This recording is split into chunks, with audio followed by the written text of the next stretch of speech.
Joining us today, Charity Ball founder Ethan King. Thanks for taking the time, Ethan. How are you doing?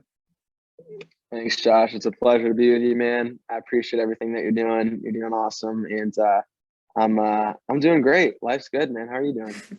I'm doing just fine too, and thanks. Appreciate everything you are doing as well. I'm just huge fan of Charity Ball, and I want to start by just going back to the very beginning of how does somebody who's not even a teenager have this idea to try and make an international impact. This isn't just kind of trying to do something nice for your neighbor. This is way bigger than that. And most kids at the age of 8, 9, 10 are not thinking that way, but you would.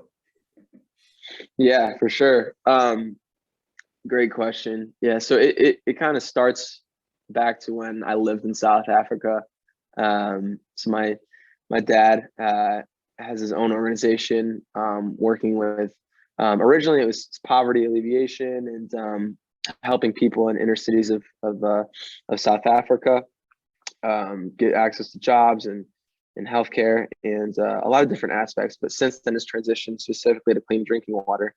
But anyway, that's where I kind of have the humble beginnings of being exposed to the life outside of the U.S., where especially in Africa, everything kind of revolves around the game of soccer for young kids. Here in the U.S., we got baseball, basketball, hockey, football, a bunch of different sports. But over there, it's purely soccer. Maybe cricket, but pretty much soccer.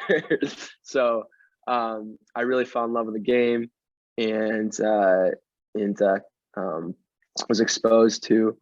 Especially in the inner city areas, in what they call the shanty towns, really how much kids who had nothing really just loved the game and would go so far as to make their own soccer balls using trash bags and wrapping up with twine and basically anything that they could find to create a spherical object to play the game. So a couple years fast forwarding from me living in South Africa, falling in love with soccer, took a trip to Mozambique, a little bit further north in Africa, with my dad on one of these water projects. And really there, it's just a different level of poverty, completely rural situation off the grid, people living in mud huts, straw roofs, really what you would expect to see out of, the movies or something like that. And so, yeah, again, these people really don't have much, less than $1 a day. But soccer is something that, or football, I should say, is something that is really game changing because, you see the power of soccer in these communities. It brings kids together, it gets them off the street, it gets them doing something good. It brings the whole community together. You got older guys and gals who, used to play soccer when they're younger, and now they perhaps, working a government job or any other job, but you bring out a soccer ball and they're a kid again. So in these areas around the world, but specifically in Africa, the impact of a soccer ball on not just a kid, but an entire community is really transformative and really unique in that way. So anyway, on that trip, I brought along my soccer ball from America. We were going village to village, fixing water wells. I was playing with the kids. I'd bring out my soccer ball. I'd be playing with 5 kids, and then 5 minutes later, I'd look around, and there'd be 100 kids coming from every nook and cranny in the village. So again, just speaking to the power of this sport, of this opportunity. And what happened was at the end of the trip, I gave my ball away and to this group of kids, and they were in shock. They couldn't believe it. There were tears of joy, kids crying, hugging on me like I just changed their lives when simply all I did was just give them a ball. And even for me at a young age, I think I was 10 at the time, that was just one of those moments where kind of like life altering. I saw that, and on my trip back to the US, my returning from Africa, I kept replaying that scene in my head of giving my ball away and seeing the impact on those kids. It was only for a couple of minutes that I was with them afterwards, but I could really see in their faces and their eyes them start to believe, and just think beyond their current situation of what they're living in. And so I recognize that, really young, just having that opportunity to travel and have that experience. But along the way, throughout the past 10 years, my story and the story of Charity Ball has really connected with some cool folks in the soccer industry, beyond the soccer industry. And I think it's just really an awesome message of me using the game that I love and recognizing its impact and the ability to change lives. So yeah.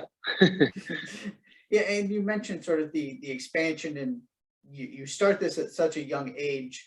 How does it kind of go from this idea in your head to something where you've got sponsors involved, you've got connections with professional players getting involved in this? I know you can highlight some of the individual experiences. You've had some really cool personal opportunities through this. How does it kind of go from this idea in your head to this thing where all kinds of people in the soccer community are getting involved? Yeah, again, I think it's just there's something about the story, especially me being young. I think there's power in a young kid trying to make a difference in the world, no matter how naive he or she is, to try to make a dent or make a difference. That's positive, because I think what's cool about Charity Ball too is we've received a lot of support from younger kids who go on the website, see the mission, and decide to do their own fundraisers. Instead of birthday parties, they'll have everyone bring donations to Charity Ball, or they'll do. We had a kid who lives in North Carolina who did a color run. It was like a 5K run, and he got all of his birthday buddies to come, and all the families involved to do like a cool run and help raise money for Charity Ball. So there's a lot of power in young people wanting to give back, and I think that helped us in the beginning in terms of connecting with some cool outlets and people wanting to get involved. I think back to Neven Subotic in 2013. The professional soccer player from Borussia Dortmund at the time.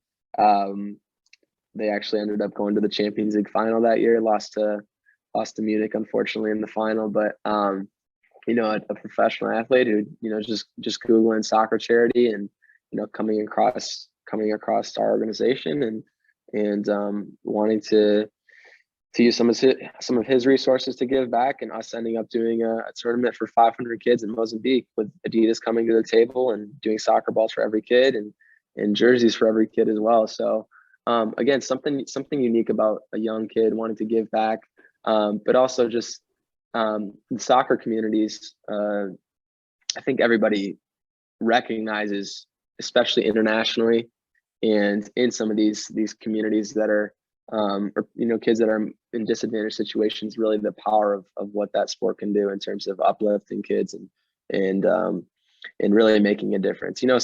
I've talked about this before, like, you can try to do initiatives from the top down in terms of a government idea or things coming from a political perspective where you're trying to create change that way. And I just think there's something